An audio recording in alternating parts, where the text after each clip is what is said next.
Christian जनकल्याण समाज पक्षर प्रथम थर पर स्वेच्छाकृत रक्तदान उत्सव कार्यक्रम अनुष्ठित 80 यूनिट रक्त संग्रह है। दर्शक बंधु टिकिनिकी खबर को स्वागत।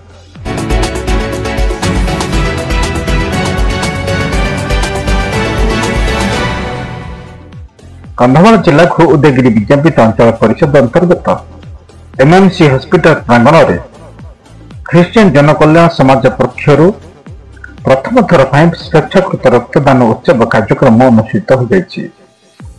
कार्यक्रम में अतिथि भाव में फादर दुष्मंत नायक और एसडीपीओ विजय कुमार बीसी उपस्थित रही बेले ख्रीष्टियान जनकल्याण सभापति प्रशांत कुमार दास कार्यक्रम परिचालन करते। यह अवसर में अनेक युव शक्ति समाजसेवी और अन्य सदस्य माने स्वेच्छा रक्तदान करते। कार्यक्रम समय एक औत्साहिक महल देखा मिलता जो लोक मैंने मानवता आगक आसी स्थानीय एसडीपीओ रक्तदान महत्व विषय प्रकाश कर रक्तदान उत्साह करते। फुलवाणी रक्त भंडार अधिकारी डॉक्टर जयदीप घोष कंधमाल जिले में रक्तहीनता विषय और स्वेच्छाकृत रक्तदान उत्सव आयोजन कर उद्देश्य विषय प्रकाश करते। तेज ख्रीष्टियान जनकल्याण नेतृवृंद पक्षर सूचना रही प्रथम उद्यम आम गर्व विषय। आम प्रतिवर्ष यह एक प्रथा भाव में जारी रखा चेष्टा करवा। रक्तदान शिविर माध्यम अनेक रोगी लोक लाभान्वित होते आशा कर कार्यक्रम पर रक्तदाता मान को एक मानपत्र दि जाता। ख्रीष्टियान जनकल्याण समाज पक्षर आयोजित प्रथम रक्तदान कार्यक्रम मानव सेवा और समाज प्रति दायित्व एक उदाहरण हिसाब से स्थापित है।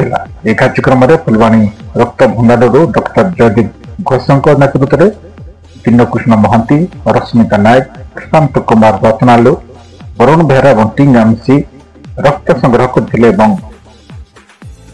कार्यक्रम में ख्रीष्टियान जनकल्याण समाज कर्मकर्ता अनेक स्थान में जोग देखा मिली। से केते जन नूतन भाव में रक्तदान सूचना रही। रक्तदान कार्यक्रम में जहाँकि प्रथम थर पर आयोजन कर अनेक लोक मैंने एक स्वागत योग्य बोली स्वागत कर।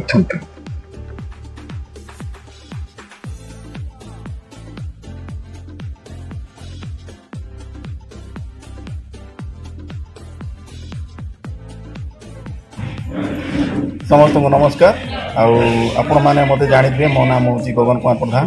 यही समय समस्त बापा माँ एवं युवा युवती मान को मन अनुरोध आपण मैंने जानी रक्तदान महत्दान आपण मान गोटे बुंदा रक्त गोटे जीवन को रक्षा करें। तेणु आप समस्त को अनुरोध करुच्ची आपण मैंने भी आसतु यही महान कार्य आपण मैंने सहयोग करूँ एवं गोटे जीवन को बचातु। धन्यवाद।